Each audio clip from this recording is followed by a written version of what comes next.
Bonjour, c'est Julien, votre conseiller sur Vienne. Aujourd'hui, je vais vous parler de l'audit énergétique.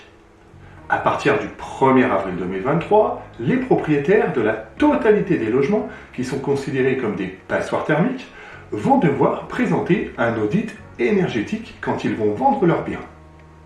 Cette obligation s'inscrit dans le cadre de la loi climat et résilience 2021. L'audit a pour objectif d'apporter plus de transparence au niveau des transactions immobilières. Il devrait logiquement favoriser la rénovation du parc. Chaque acteur devra également bien différencier le diagnostic de performance énergétique, dit DPE, et l'audit énergétique. Pour résumer, le DPE a pour ambition d'évaluer la performance et la consommation énergétique d'un bien pour ensuite lui attribuer une classe de A à G. Tandis que l'audit énergétique liste les travaux à réaliser pour améliorer le classement de l'habitation en une seule fois ou bien par étape. Ces travaux ne sont pas obligatoires pour conclure la vente. En revanche, ils ont une valeur d'information pour l'acquéreur. Son objectif est de livrer des informations complémentaires et porter à la connaissance des acquéreurs les travaux à réaliser afin d'améliorer le classement énergétique du bien.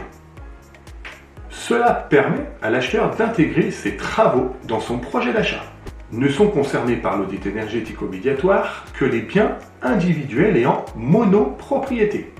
Pour rappel, un bien en monopropriété est un immeuble qui non seulement appartient à un seul propriétaire, mais qui peut être également divisé en plusieurs logements qui peuvent être proposés à la location. Toutes les ventes en copropriété sont exclues de l'audit énergétique.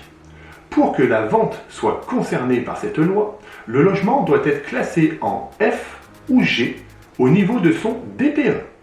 L'audit sera obligatoire à partir du 1er avril 2023, en cas de signature d'une promesse de vente. Ensuite, d'autres évolutions progressives sont attendues pour les logements de classe E. L'audit entrera en vigueur le 1er janvier 2025.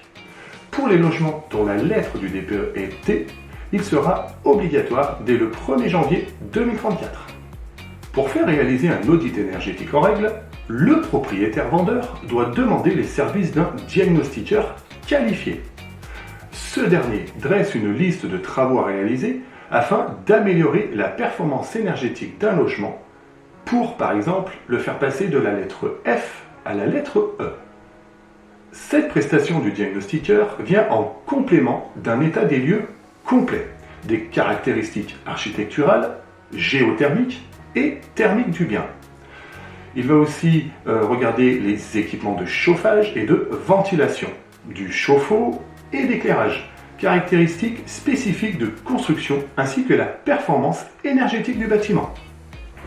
Concrètement, le diagnostiqueur présente 2 plans de travaux complets et personnalisés qui va orienter les acheteurs dans leur future démarche de performance énergétique. L'un de ces 2 plans doit être hiérarchisé par étapes en tenant compte de la performance du bien.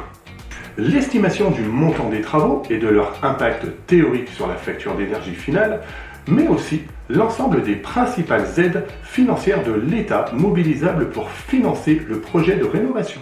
Cependant, attention, car tous les diagnostiqueurs n'ont pas la certification pour réaliser cet audit, même s'ils ont la certification pour établir un DPE. Dès qu'un DPE est établi par un logement classé F ou G, il faut ensuite se renseigner sur le diagnostiqueur pour savoir s'il peut réaliser cet audit. La réalisation de cet audit énergétique est ouverte à plusieurs types de spécialistes pour les logements individuels. Il est possible de solliciter les bureaux d'études ou des entreprises spécialisées. Pour les immeubles avec plusieurs logements, l'audit énergétique peut être effectué par l'architecte du bâtiment. La durée de validité de l'audit énergétique est fixée à 5 ans. La loi ne fait donc pas correspondre cette durée avec celle du DPE qui, je vous le rappelle, est de 10 ans. Et à l'image du diagnostic, l'audit énergétique devra être remise à tous les acheteurs potentiels lors de la première visite du bien. Le plus important est que cet audit soit bien présent et annexé lors du compromis. Vous savez tout sur cet audit énergétique. J'espère que cette vidéo vous a plu et je vous invite donc à partager, à mettre un petit pouce bleu et surtout à vous abonner pour être averti des prochains contenus. Je vous dis à très bientôt.